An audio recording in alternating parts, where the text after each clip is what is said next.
There we on. We're on. Good morning, YouTubes. Actually, it's afternoon. Good afternoon, YouTubes, or good evening, or whatever time of the day it is where you happen to be watching this river. Join me on another adventure on a thing of beauty. It is my 1980 CBT 50 RS. Oh, just look at it. Look at it. Lucky people.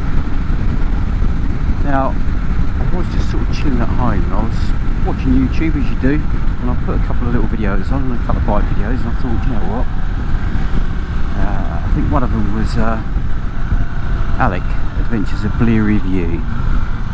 He's, I don't know if he's still there, but he was off on a Scandinavian trip, and I'm watching him cruise down these squirrel gap. Jesus Christ, suicidal squirrel.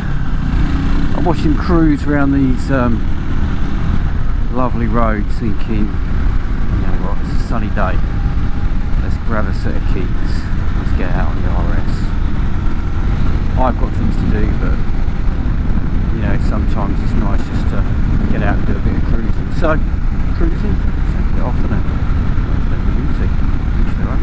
but anyway, TomTom Go Ride is still working. I know it says that it's unsupported. I'm sure at some point it will have a hiccup. I know someone posted one of my previous videos that they had an issue with it, but it is still working. So I chucked a 45-mile route in, which then equated to, I think, 50 by the time it did its little bit of technical magic to work me out a nice little, it was about an hour and 3/4 plod through the lanes. What better things to do, eh? It is a bit chilly. I've got my textiles on today. I have got my 78 Moto gloves on, my favourite gloves, favourite summer gloves, let's say, but they are very vented. I have chucked a pair of warmer gloves in the back of the old top box. Can you see that? Yeah, of course you can. Lovely top box. Just in case it does get a bit chilly, I can chuck them on a bit later when I'm out and about. But so far, it's not too bad. So I think it's about 12 degrees, so it's not exactly a balmy summer's day, but it's not cold either. Well, not cold. But as I was getting my kit on and thinking about going for a spin, normally I have a think about what I'm going to chat about, and I don't prepare anything, I don't write a script, as you can probably tell if you've ever watched any of these videos, but I do try and have a subject to chat about. And while I was squeezing this out the workshop, because there's not a huge amount of space at the moment with the GPZ, GSXR in lots of pieces. So lots of pieces nearly together now. But I have just taken it apart again, another story. I had to squeeze it past the DRZ 400, or 400E to be exact, Enduro.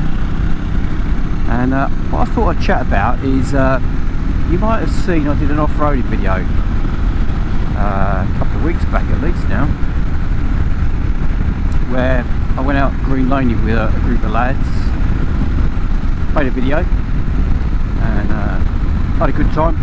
I bailed out a little bit early. I think I did about 3 hours and however many miles that was, I can't remember, 30, 40 miles, and then bailed out because my arms were just getting tired. And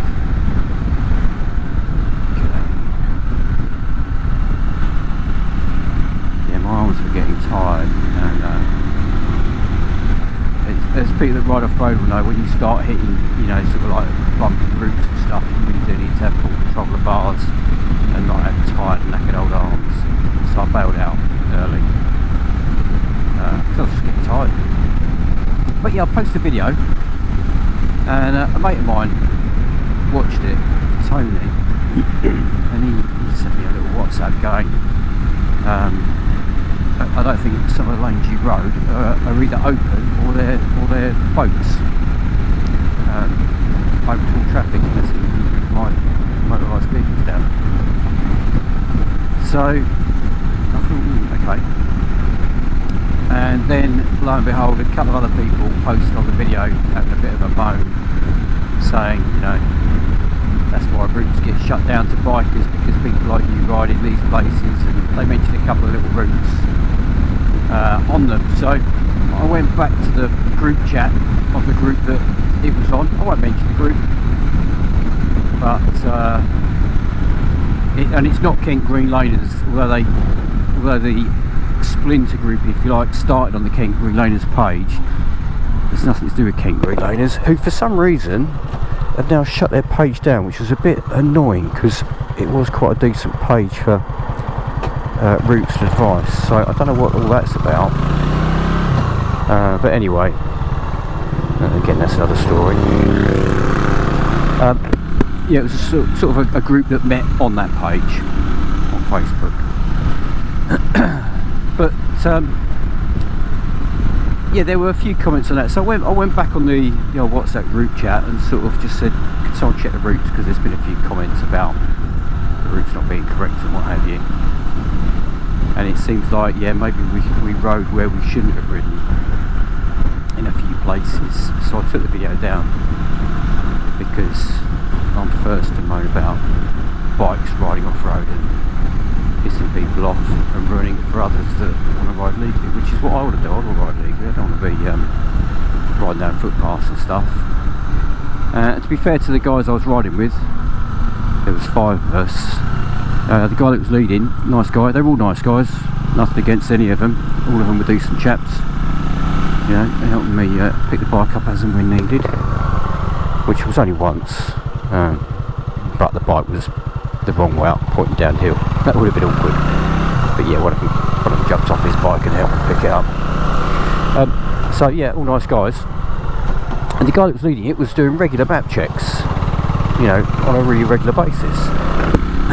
So obviously I assumed that he knew where he was going and it was all hunky-dory, but it turns out that it wasn't really.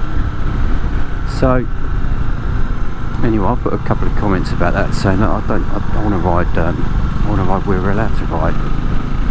And lo and behold, I got removed from the group. Yeah, I got banned from the WhatsApp group. So I messaged the guy who started the page, who ran it, who also does a little bit of YouTube stuff, to just say, you know, look, why have you removed me from the group?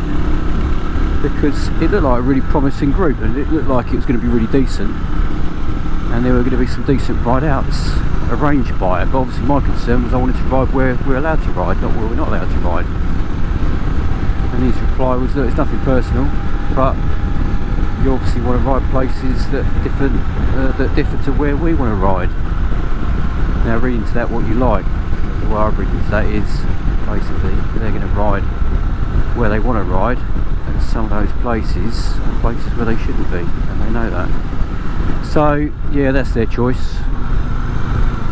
You live and learn, as they say. But it's a bit of a shame, because as I say, I only got one ride out, and they did seem like a decent, the guys I was with were a decent bunch of blokes.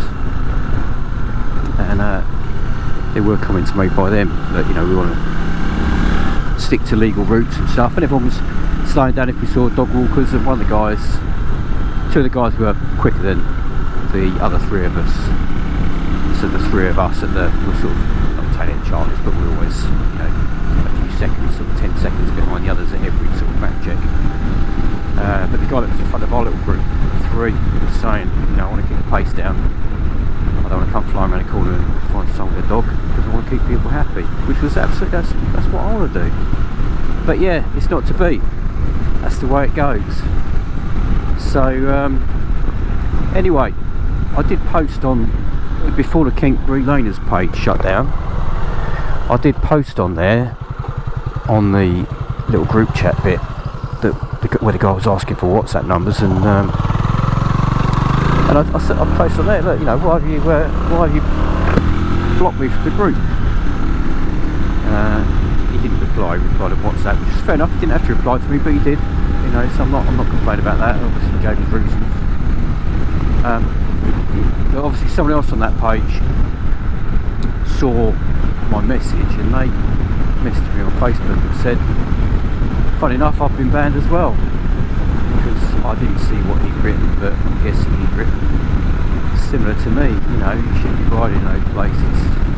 I mean, I didn't say you shouldn't, because I wasn't 100% sure. That's why I said, can someone do a map check? But obviously he knew more than me, and there was another guy as well who knew more, that know the routes. So I said, look, you know, well, is there anyone that can lead some routes down Ashford Way? Because I do want to learn some decent routes, but you know, as I said before, routes that can ride. So he started a little WhatsApp group. There's only 3 of us on it at the moment, but a little group to try and get together and do some proper routes that are going to be proper byways, open to all traffic, which means you can ride down them on your dirt bike, and try and do some routes, a bit of road in between, because obviously you've got to use road unless you're lucky to live in a place where there's just byway after byway, or boat after boat, should I say. You've got to use roads. So yeah, maybe something will come of that. Hopefully it will, because it would be nice to get out and do some riding. But I don't want to get the bike taken off of me, or get a section 59 or whatever they call it for riding where you shouldn't ride, because that's just a pain in the arse. You know, I quite like to come home and hose the bike off and put it away. I don't want to be trying to go to a fucking recovery yard and, you know, paying loads of money to get it back because I've been riding somewhere where I shouldn't. But, you know, I'm not going to preach to people, I suppose I just have. That's the way I see it. On a slightly different note, a good friend of mine, John, who, if you watch any of the Wales videos from the summer, he was on his DR350 in Wales. I was on this, as you might know, and Simon was on his ZX7R. Yeah, John did this weekend just gone. I say this weekend, it is still the weekend. He did the Edinburgh trial, which confusingly wasn't in Edinburgh. I think it started off, I did say to him, I thought it was in Edinburgh, or at least Scotland, and he said no, it started off as being a Edinburgh to London event, where people would, you know, ride it on battered old bikes in 24 hours, and up to about 1920s, it was something absolutely ridiculous. I mean, imagine that, in the 1920s, riding from Edinburgh to London in 24 hours on the roads that we had then. I mean, that's proper hats off to anybody that did that in that day and age. That makes some of the rides I've done pretty pathetic. You know, we all talk about 1,000 miles in 24 hours. On a modern bike, it's not actually that difficult. You know, it's the human that is the failure in that part of it. But yeah, but anyway, he's just done the Edinburgh trial, and obviously sent a message of good luck, and he had his roadmap, and he's been showing us all the prep work that he's been doing. He messaged this morning, because I did say to him, you know, I already did, she gonna let me out? What is she doing? She gave me a smile away, that's fair enough. I said to him after I'd had that little spin out with the lads the other week, you know, only 3 hours and 30 miles, and I was knackered. But he seemed to be doing a little bit of training and stuff like that. But yeah, he messaged this morning and said he did, and this is a heroic effort. Again, hats off, JC, cracking effort. He managed, I think he said 8 hours and 150 miles. Now 8 hours off-road is hard work, fucking hard work. And 150 miles off-road. I know there were road sections joining the trail sections up, but even so, that's a bloody good effort. But then he mentioned, oh, maybe I should have joined the novice group. Now, and I'm sure you won't mind me saying, but because I include myself in this as a novice, you know, I fart about off-road a little bit, but I'm most definitely a novice when it comes to off-roading. And I would say John's fairly the same. You know, we've done our fair share of off-road mountain biking, but off-road dirt biking is a whole different kettle of fish. So yeah, he didn't join the novice group. He was ambitious, should we say? And yeah, he went for a different route, but live and learn, and he'll know what to expect next year, and I'm sure he'll be doing it next year. I might even be tempted to enter myself, but I would have to do a lot more training get a lot fitter, get the bike well prepped, all that sort of stuff. But yeah. Oh, anyway, as a slight aside to the off-road bit, although I was going with this now, I joined the TRF, the Trail Riders, I think they're Fellowship, Trail Riders Fellowship. Yeah, they got a message to me, said, look, you might as well just join the TRF, do it properly, all the maps are on there. And he sent me a little video of him by his laptop, where he was running through how this green map, something like that, how it all works. And it's like 60 quid or something yeah, bollocks, let's join that. And try and meet up with some guys. I know there's going to be, it's a bit like, my impression of the TRF is a bit like the, what they call the advanced motorcyclists, advanced motorists. You know, a bunch of fairly boring guys wearing anoraks and stuff, but I'm going to hopefully be proved wrong. But let's see. So I'm going to get out and try and do some rides with these guys. I've not really got too involved in anything yet, in a week or so. So I've not really looked on their Facebook pages and stuff like that. But hopefully I'll get out for a couple of rides, I'll do some videos, and then we can start knocking up a few good routes in Kent where we can get out and do some decent riding. You know, where we should be riding, because that's what it's about. You start pissing people off, and these routes are going to get shut down to us. You know, and again, it is the minority that ruin it for the majority. I don't want to sound like a whinging old git. I have done my fair share when I was younger of, you know, taking dirt bikes over the old Tilston pit where we shouldn't be riding, blasting around the pit and stuff. So don't get me wrong, I've done that, but there was certainly no dog walkers around there. There were no footpaths. You know, it just happened to be a big open space. This is an old coal mine where we shouldn't have been riding. So yeah, I have ridden that sort of stuff before, but as I say, it wasn't down footpaths in the woods where you're going to meet a dog walker. It was all wide and open. Doesn't excuse it, but I'm just saying, you know, there's a time and a place. And time and a place for me now is somewhere where I should be riding. Maybe I'm getting old. Anyway, I'm going to sign off now. And let me know your thoughts on the old off-road, because I'm sure some of you know a few cheeky little routes that you shouldn't ride. Some of you are going to fall on either sides of the fence, I guess, but you know, that's what makes us all ride differently, enjoy our different types of riding, hence I'm out on the RS. Right, cheers all, and as usual, if you are riding, stay safe. If you're not riding, sit at home with a lovely cup of tea, some biscuits, chocolate digestives, yeah, personal favourite of mine.